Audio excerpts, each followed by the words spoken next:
Hey y'all. I feel extremely drained today. Today is one of those days where I had to really like rev up the engine. Like yesterday was exhausting. Um, for me, sales is about energy. It's kind of difficult to explain, but the more energy I put into something, it just drains me. It's literally like a Super Saiyan doing a Kamehameha. You gather all this energy into you and then you displace it, and it just leaves you really drained. So right now this is me at 400 milligrams of caffeine because I take it in pill form. And I learned a horrible trick. It's like shit.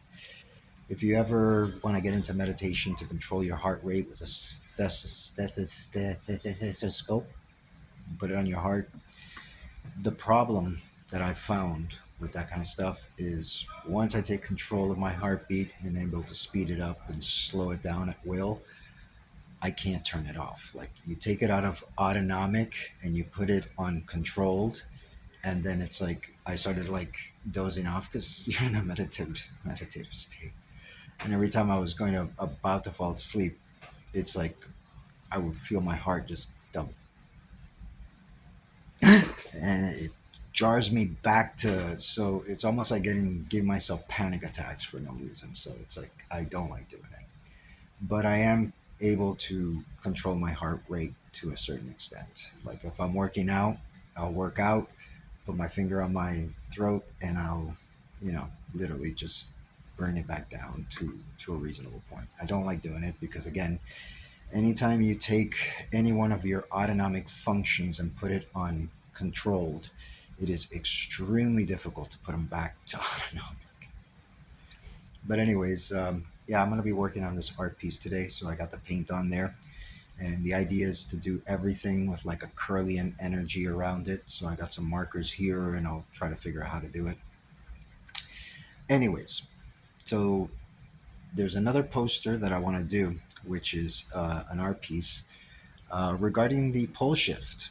So as soon as I started looking at pole shift, and right now I don't know if you guys know this, but magnetic north is somewhere over Russia, so it's no longer at magnetic north, and this happens periodically.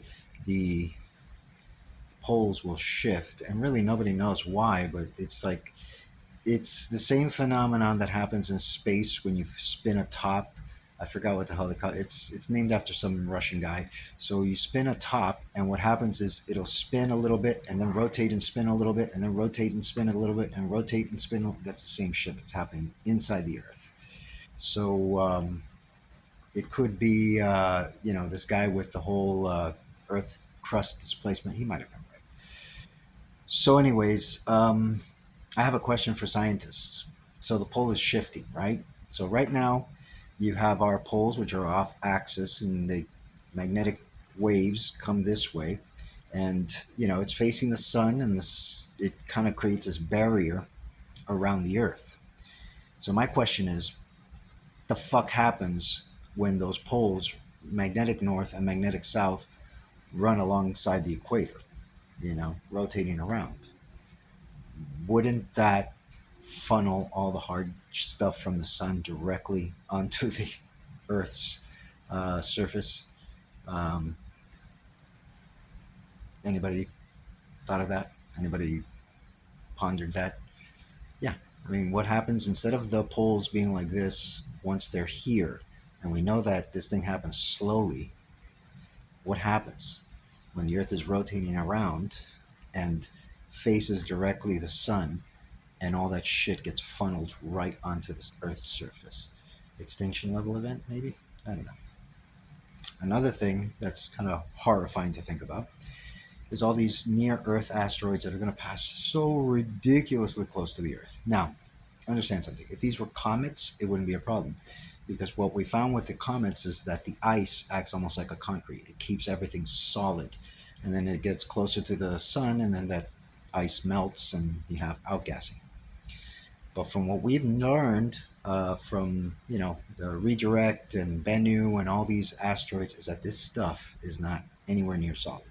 It's just a bunch of boulders and loosely held rock with gravity. So everybody's concerned about it hitting. It's not going to hit. What's going to happen is that this thing's going to pass so close to the Earth that those loose bonds of gravity are going to start tearing apart. And what you're going to have is that thing just completely disintegrate as it passes close to the Earth, get caught in the gravitational well, circle around the Earth a few times, and then start raining down all over the fucking equator. And forget about the Yucatan Peninsula. There was like five or six asteroid impacts in a row along the a little bit north of the Yucatan Peninsula, the Gulf of America, if you will. There was like five or six impacts, and this is going to happen along the equator, and it's the same thing that continuously happens when these things get close. They don't impact. Like, I'm pretty sure that the Yucatan Peninsula incident, the one that killed the dinosaurs, was a comet. It held together because of the outgassing and stuff like that. It acted like a concrete. This is not going to hold together. This is going to tear apart and rotate, you know, lose its gravitation until it just rains down all over the planet. Most of the stuff will get burned up, hopefully, but there'll be a few chunks that will make it down to the ground and just devastate the whole area around the equator. The only place that'll probably be safe is Antarctica and the Arctic. So, anyways, doom and gloom. Yeah, wonderful, huh? So, anyways, I'm gonna keep working on this art piece. Like I said, it took me 400 milligrams of caffeine to get to this point, and it just I feel exhausted after yesterday. So, anyways, peace out.